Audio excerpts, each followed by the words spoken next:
Pues te hablaría de dos campañas principales. Una de ellas engloba a muchos pueblos indígenas, porque es la campaña de pueblos indígenas aislados, que son en torno a 100 comunidades en todo el mundo.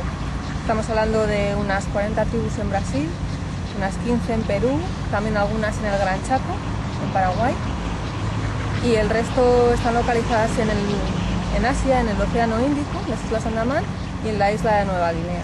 Son todas tribus que prácticamente no han tenido ningún contacto con el hombre blanco, o es un contacto muy reciente. Son tribus muy pequeñas, además. Muchas de ellas no superan las 100 personas y por tanto están en un riesgo muy grave, por ejemplo, de contagio de enfermedades que para nosotros son comunes, como un catarro o una gripe. A ellos directamente los pueden exterminar, porque al ser tan pocas personas, estas enfermedades se extienden muy rápidamente entre ellos, y sobre todo hay que tener en cuenta que ellos tienen inmunidad contra sus propias enfermedades, pero no contra las enfermedades que nosotros llevamos y para las cuales ellos no están preparados y son letales para ellos, no tienen defensa. Así que ese es el principal peligro al que se enfrentan estas tribus, junto con la expulsión de sus tierras, que es algo que ya viene ocurriendo desde la época colonial, por supuesto, pero que hoy en día, con toda la acción de las empresas transnacionales, empresas madereras, empresas petroleras, están ocupando los territorios indígenas, están acorralando a estas tribus que se han ido refugiando en los últimos reductos que quedan en el planeta, donde no entran los occidentales, el hombre blanco, la civilización occidental en general. Y estos últimos refugios, al ser completamente arrasados, ya no pueden albergar a las tribus indígenas, que se quedan sin sus tierras, sin su posibilidad de ser autosuficientes y, por supuesto, sin la posibilidad de continuar existiendo como tribus.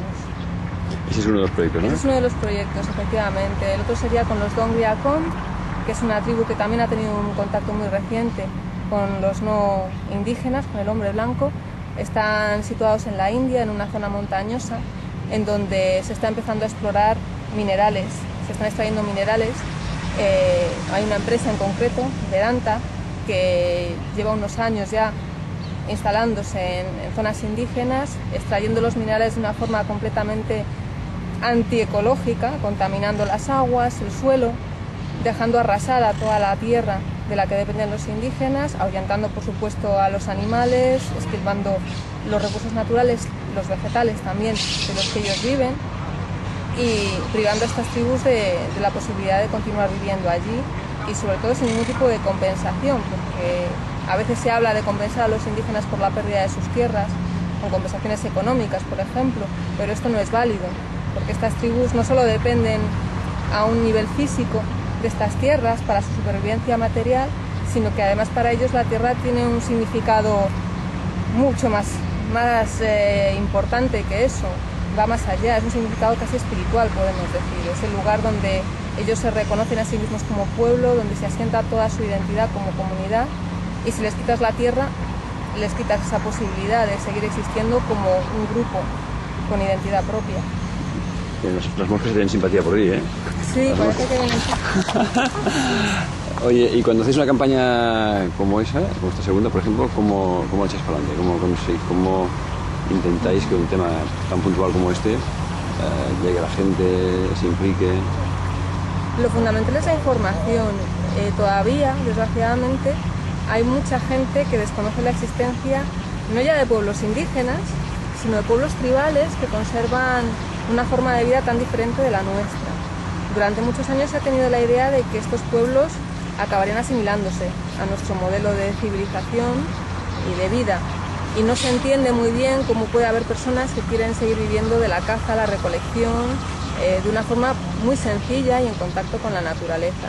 Desde el momento en que esta información fluye y que tomamos conciencia de que estas personas no solo siguen viviendo así porque no les quede más remedio, sino que es que desean seguir viviendo así, y cuando se les da la opción de cambiar su modo de vida lo rechazan, hay que respetar este derecho.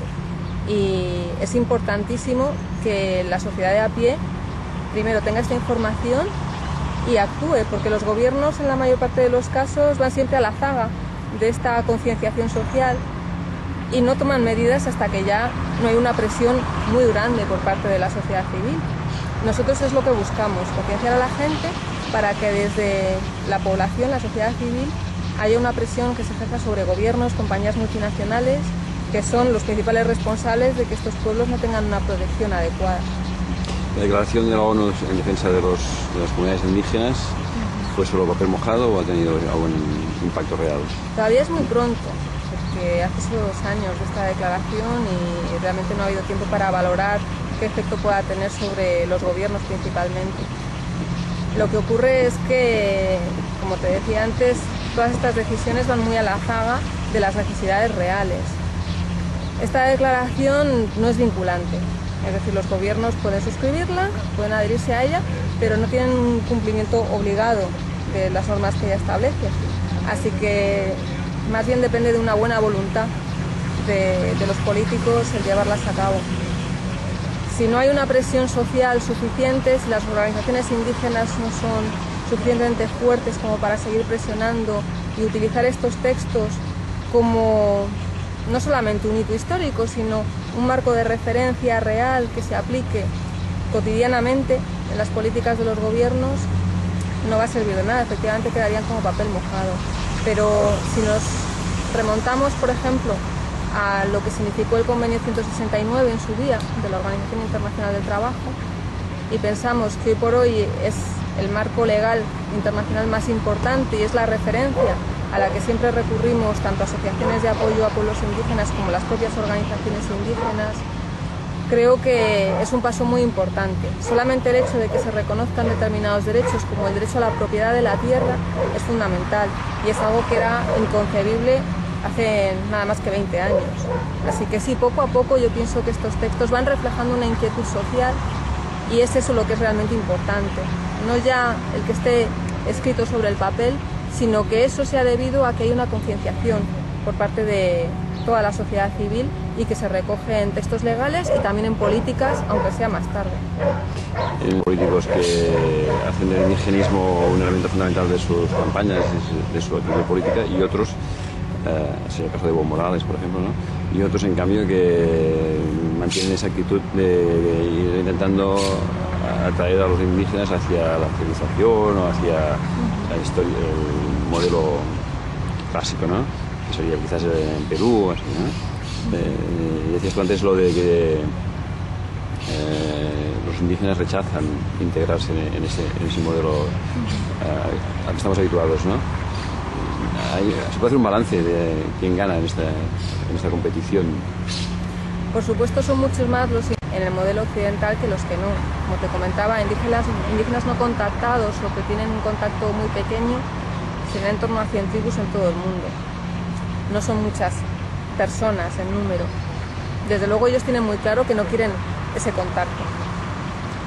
¿Por qué no lo quieren? Pues muy probablemente porque algunos de ellos, sus antepasados, y no hace mucho de esto, hace un siglo a lo mejor, han tenido contacto con el hombre blanco y ha sido un contacto que ha tenido consecuencias desastrosas para ellos.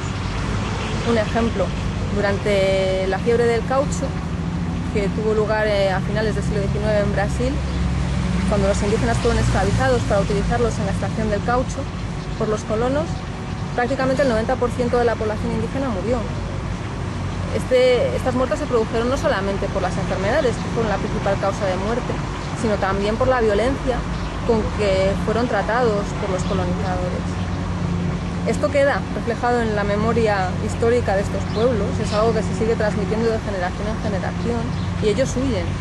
Evidentemente, cuando un pueblo pasa de ser sedentario, como les ha ocurrido a los Awá, por ejemplo, en Brasil, que hasta el siglo XIX eran comunidades agrícolas, que permanecían en un lugar fijo, ellos adoptan de repente un modo de vida nómada que les permite huir y trasladarse de un lugar a otro sin ser localizados. Esto ocurre por algo, no ocurre por casualidad y es sencillamente para facilitarles escapar a la invasión de sus tierras.